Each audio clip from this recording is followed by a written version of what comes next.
Hey there, my name is sjofors, and you may know me as the Price Whisperer, a moniker that I adopted for two reasons. First of all, I was called the Price Whisperer so many times that why not?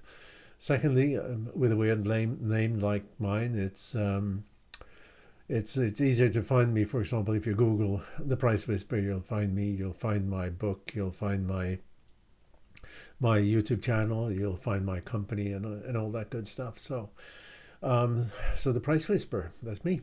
Anyway, today I want to talk about discounting and pricing, and there's a couple of things that I think is really key when it comes to discounting, and obviously discounting is part of any company's pricing strategy. Um, the first thing I want to say is that discounting needs to be done with some constraints. And what that mean is what it means is that companies often go out and they discount way too much. They say we'll give you 40% off, 50% off, 60% off, whatever. Now, if you have followed me, you know that a low price sets an expectation of inferior quality and benefit. We've all been there, you know. We hold something in our hands, either physically or metaphysically, and we said to ourselves, "I kind of want to buy this, but it's so cheap that it probably the vendor here is over promising and is going to under deliver. So for that reason, I don't buy it." Now, discounting works the same way. If discounting is too if discounting is too much, it also evoked that is called expectation bias. That expectation bias says that with so much discount, there must be something wrong with this product or service. Maybe they're out of stock, or it's end of life of the product. And if I buy it, there's not going to be any spares, or they're not going to support it anymore, or whatever the issue may be. uh, and Or they just want to get rid of it because there's no other way they can sell it, because whatever you're about to buy is not very good, right? So too much discounting sends that same message of inferior quality as a low price does.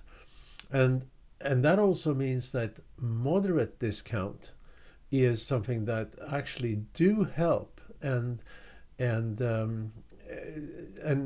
the reason is as follows. Whenever you are being presented with a price of a product or a service, that price itself evokes certain perceptions of value, and it's those perceptions of value, when you match it with your needs and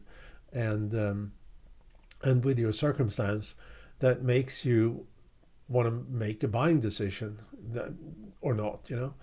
And a higher perception of value obviously leads to a willingness to pay higher prices. But but that's the first thing. Now, so a high price sets an expectation of high benefit and high quality of, again, whatever you're about to buy. Now, then, if you offer the same product or service with a discount that is moderate, it incentivizes the buyer to to buy the product or service. It simply means that the buyer is going to think that, okay, this is a better deal, right? Because the price is lower, and you still have, so you have that anchor point of value that is being set by the relatively high price, and then the buyer is presented with a lower price, and because of that, it becomes a more attractive purchase, right? But obviously, that discount needs to be moderate.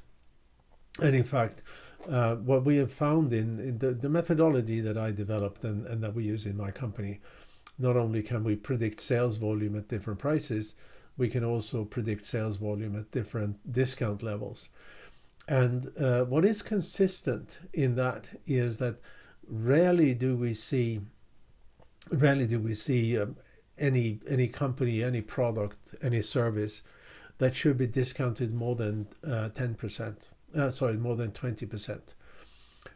Discounts less than 10% are not effective at all. They don't really affect sales volume in any particular way.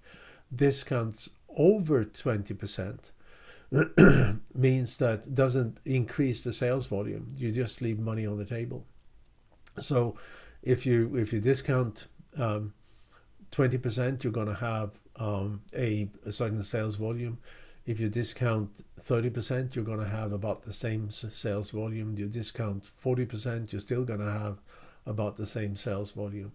And if you discount more than 50%, your sales volume is going to start going down. Now, obviously, these are, figures that I'm saying from experience from doing this for many thousands of products. And any company, any product, any service is always unique. Its buyers are unique. Its competitive landscape are unique, and for that reason, these are just some generic advice, not necessarily something that you can always take to heart and always implement in your particular circumstance. What you can implement in your own circumstance, of course, is that the understanding that that there has to be some constraints with discounting. I mentioned that if typically if companies discount more than 50%, sales volume will go down, and that's for all that reason that the high discount sets an expectation of inferior quality. Potential buyers are not going to think that whatever you're selling is good enough. That it's that maybe there's something wrong with it, and maybe the vendor want to get rid of inventory because it's a new better product coming out, and as soon as you bought whatever they have at a high discount, it's going to be replaced with something that is much better, more shinier, more features, and maybe even lower price. So you that expectation bias means that you're very reluctant then to make that purchase. But again, moderate discounts as a way of incentivize buyers to make that purchase decision is great. But again, remember that you have a high price to set an anchor for the benefit of a product or a service, its quality, its uniqueness, and so forth. And then with a moderate discount, 15%, 20%, rarely more than 20%, that works as an incentive for the buyer it becomes a better deal, right? It's not really earth-shattering. It simply becomes a better deal, and because of that, it leads to higher sales volume. Now the question is, does it lead to higher revenues? Does it lead to higher profits? That's a whole different question, right? And that it depends on the price elasticity, etc., that you are being exposed to. And sometimes it does. Sometimes revenue will increase. Sometimes revenue will not. Sometimes profit can increase if also revenue increases, and sometimes profit actually goes down. And you want to be careful with that, because at the end of the day, profits is what drives any company. It forms the resources for your company to do market development, product development. Even more profit means you can hire the best people, right? Which typically are more expensive than others. So it's very important that this is modeled. Certainly, if this is a product that is a key product for your business, you really don't want to do this testing and finding out that, oops, it didn't work, because that also tarnishes your brand and has all kinds of negative connotations, and it's really very easy to test in the kind of stuff that we do in my company. and such tests could take a week, maybe 2 weeks, and it's very affordable. And just make sure that you don't leave money on the table at the same time as you don't tarnish your brand value or perception in the marketplace and so forth. But discounting is good when done in a proper way. So I want to thank you so much for your time. Hope you found this a little interesting, and I'm looking forward to see you. not hear you so much. Obviously, it's hard to hear you on my end of a YouTube video, but I'm looking forward to hear from you in other ways. And please comment and send me an email if you like. Find me by Googling The Price Whisper. I'm all over the place. Thank you so much for your time.